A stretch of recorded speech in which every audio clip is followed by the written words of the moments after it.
and welcome to Conversation with a Chef. I'm Jo Ritty and I love sharing with you the conversations I get to have with talented and passionate chefs. It's the backstory, if you will, to the food they're putting up. Today's chat is with Gabriel Alonso. I was surprised to learn that it's been 4 or 5 years since I last spoke to Gabriel at Juliet Melbourne. Time certainly flies when you're having fun. I loved talking to Gabs back then and hearing about his love for hospitality, and it was so lovely to be able to talk to him again. Gabs has done the 2020 pivot, but still speaks with absolute passion about what he's doing, which is baking bread from a micro bakery in Preston. When I visited, the whole family was there and I felt very welcomed. Back Alley Bakes make bread and currently hot cross buns to order, and Gabs was sorry he didn't have a loaf to give me.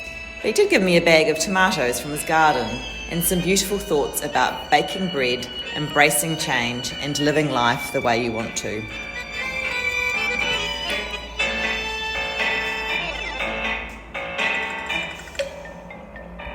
How have you been? Yeah, good, thank you. What's going Yeah. on? It really is Back Alley Bakes, isn't it? Back garage bakes for now. For the next That's awesome. for the next couple of months at least. I'm just looking at a place at the moment. Like a more industrial, Like a commercial proper bakery, yeah. Wow. Because I don't know if life got simpler after the kitchen or more complicated now. Being at home. Yeah, that's right.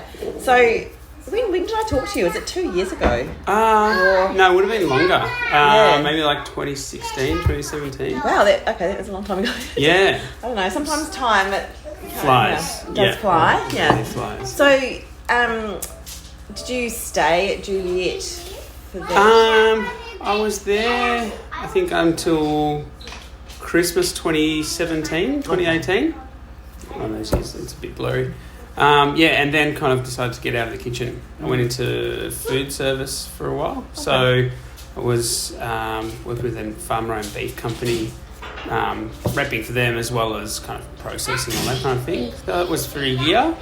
And then I went over to Ocean Made Seafood. So and I was there for like 18 months as their operations manager, I guess you'd call it. Like, running all the day-to-day and doing that kind of thing, which was a great experience, but chaotic. Yeah. It was like a full-on 18 months of work.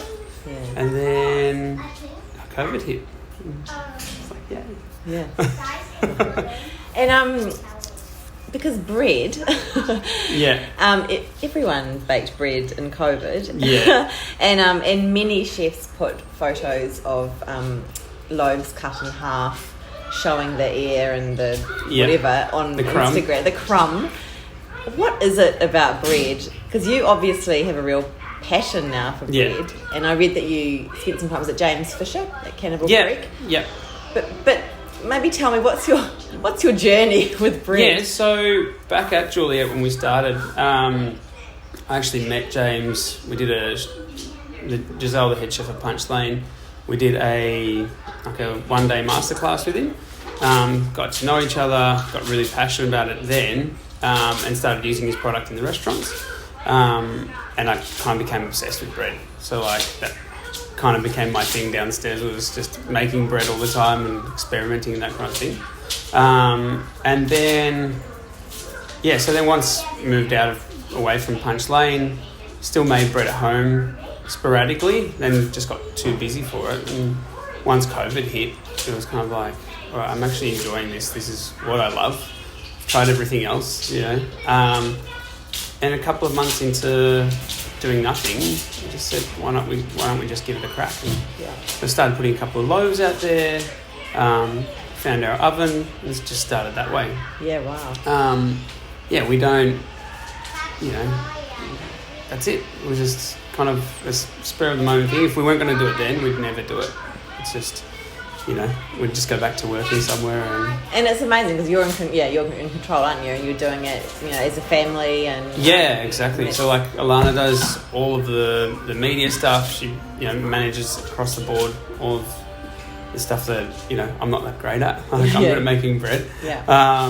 And that helps kind of propel what we do, you know, big time, because without the social media, you're not present. You know, like, yeah, that's right. I know. You've got to have a narrative, don't you? That's right. Yeah. So we only deliver. We can't have people coming to the site. That was our friendly ghost. We can't have people come to the site. That kind of thing. So, yeah. So it's an order, make to order. Yeah. So we have a cut-off so we bake 3 days a week. There's a cut-off period 2 days prior to that. And, yeah. How many loaves are you baking? I see you're also doing hot cross buns at the moment. Yeah. So I can smell that delicious orangey smell. Yeah, they're a big favourite at the moment. But today I've done 55 loaves. Wow, okay. Yeah. Plus, how many hot cross buns? 30 by 6, 36 packs of hot cross buns. Hence why we needed another fridge. Yeah, absolutely. Because we're operating on one of those little ones out there and it wasn't helpful. But yeah. And what's special? What's special about your loaves? What are you looking for in a good loaf? Not the loaf necessarily, but the quality of what we put into it. You know, I think for most part, a lot of processes are very similar, and you know how people utilize sourdough and that kind of thing is very similar. But the quality of what we put into it is what kind of changes that factor. The machinery I use as well, like I've got an old fork mixer, which, you know, they're rare as hen's teeth, but they're just beautiful in the dough because it's really gentle, so it mimics the motions of our hands. You know, because you never get a better loaf than the one you mix with your hands, but when you're doing 20-30 kilos, that's, you know, just not physically possible. So with our mixer being so delicate, it really adds to the quality of what we do. It doesn't heat up the dough too much. It doesn't start breaking apart those bonds that you want to create. Yeah, wow. Okay. And you proof for 48 or? So we have a bulk proof of 4 hours. 4 hours. And then we proof retard overnight. So after 4 hours, I'll shape them all, and then they go in the fridge overnight till the next morning, sitting at kind of 0 to 1 degree, really cold, just cold fermenting away, and then bang into the oven from cold. And That's awesome. And so, where did you say you're getting your flour from? What's the? So still from James. His company now is Rock Paper Flour, based out in the Dandenongs, and so he's still milling out there, and he uses few suppliers. His main one's Burr and Biodynamics. Okay. We like partnering with those guys. They're good. Yeah, nice. And the hot cross buns. Did I read something about the orange? What's the oranges? Are you using orange peel? Yeah. There's orange peel in there. There's whole oranges. There's a mix of stuff in there to kind of make lots of flavour and goodness. Yeah. Along with the quality flour. Yeah. And good fruit. I think you can't skimp on a good bun. No, that's right. Yeah. It smells so good. I wish we had some to give you. And when you're experimenting, when you were saying you're sort of in the process of trying out different things, what are the variables? Like, what are you trying out? What are you seeing? What might work and not work?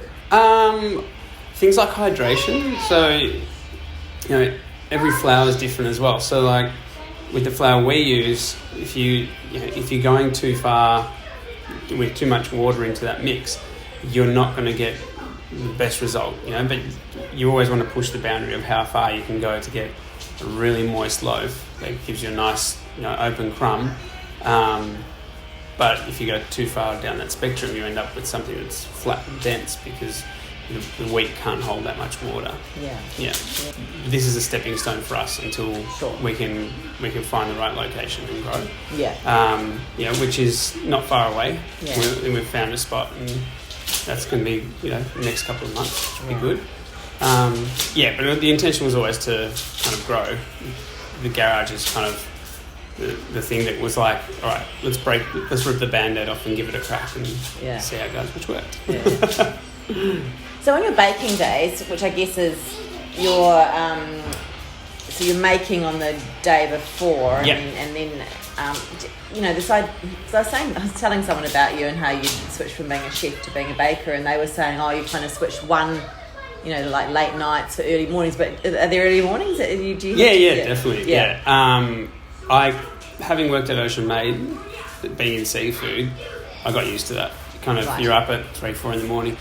I don't know if you get used to it's the right word. You never get used to it, especially being a chef. Like, my mind and my body's more active at 10, 11, and then I end up staying up later and not sleeping as much, But yes, I will get up, like I'll be up tomorrow probably about 3 to kind of get everything cooked and ready. Wow. Yeah, but it's, I guess when it's your own, you don't mind either, you know.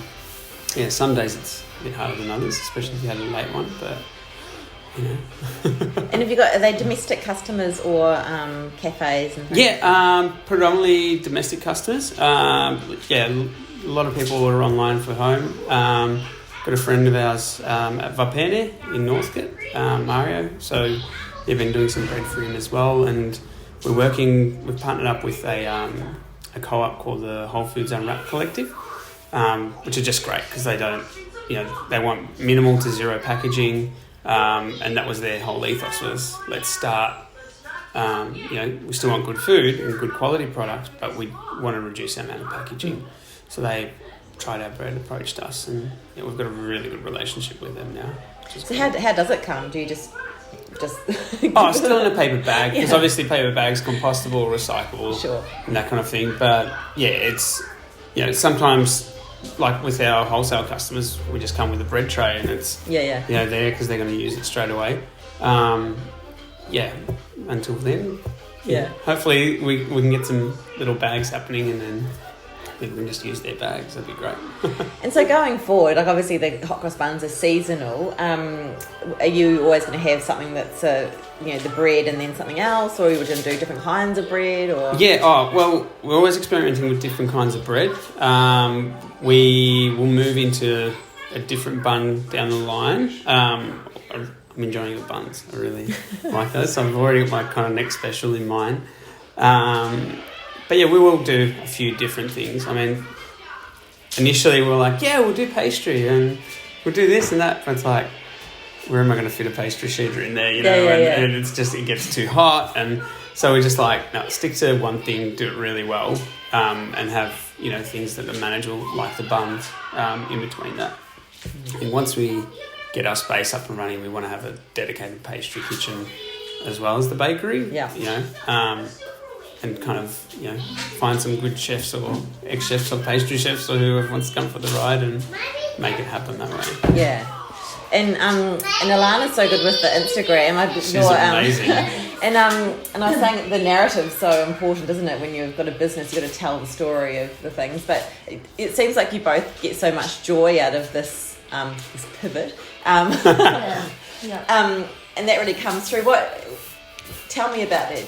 Because you just seem to love making bread. Like, it must be immensely satisfying. Yeah, it's not work. Like, I said that to someone the other day. Like, it's that real cliche thing of, it's if you do what you love, you're not working. But it is like, I can do it all day, every day, which I kind of do at the moment. I think we were in a bit of a yucky place too, to be honest, when we started it. Like, it was COVID lockdown, and both of us are hospos, so neither of us could work.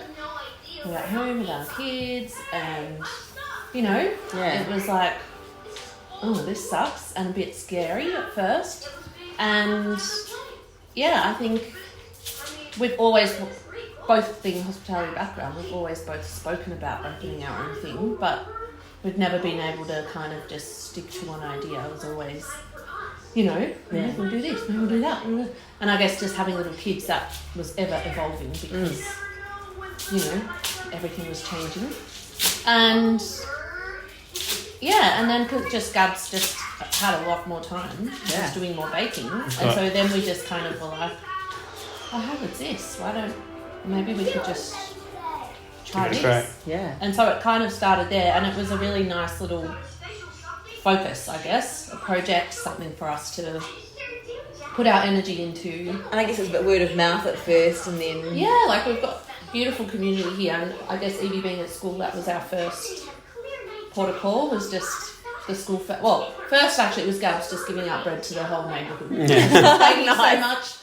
They just go around the street and give everyone bread because we have too much. And so then I think we were getting some feedback, because that's the other thing, I guess you make something and you think it's good but you don't know What everyone else thinks. how good is it. Yeah. And everyone was like, oh, I think you should sell this is awesome. But yeah, it was all bought out of. I think it came out of boredom, really. I was like, I completed all that first, and then got really bored. I was like, all right, what do we do now? Does it? Really, it maximised a tiny footprint, haven't you? Yeah. Well, out there was nothing before that. It was just rocks. So we Wow. during COVID Gabs built the fence, in the deck, first compost. lockdown. And then the second lockdown we put all the garden in. Beautiful. And then, we were like, oh, it's Absolutely. Yeah. But And it's not like we've got upstairs. Like this is it. Oh, really? Yeah. Yeah. No, this is it. Oh. Okay. Yeah. You're amazing. Well done. Yeah, so we're ready for a shot. Yeah, We're definitely feeling ready. Yeah. Because it's, yeah. We're bursting at the seams. We're just having to keep upgrading and buying machinery, and Yeah. we just don't. And as nice as it must be just to go through the door and, start baking, and you're saying you really love it, sometimes it's nice to be able to go to work Yes. Yeah. and then come home. Yeah. It's a challenge, kind of. When you got a dough and then you're like feeding the kids breakfast and making school lunches, and because Alana works at nights as well, so it's like she needs to sleep at some point. So she'll sleep in the morning and we'll do the dance. Yeah. Wow. Yeah. Well done. Fun. It's fun. Like Gab said, there's a different energy to when you're doing something for yourself, even when it's a lot of work or, the hours are big or whatever. I think you get a particular energy about you to keep it up and keep going. So, it's fun. Good. Thank you. I think that would be great. No worries.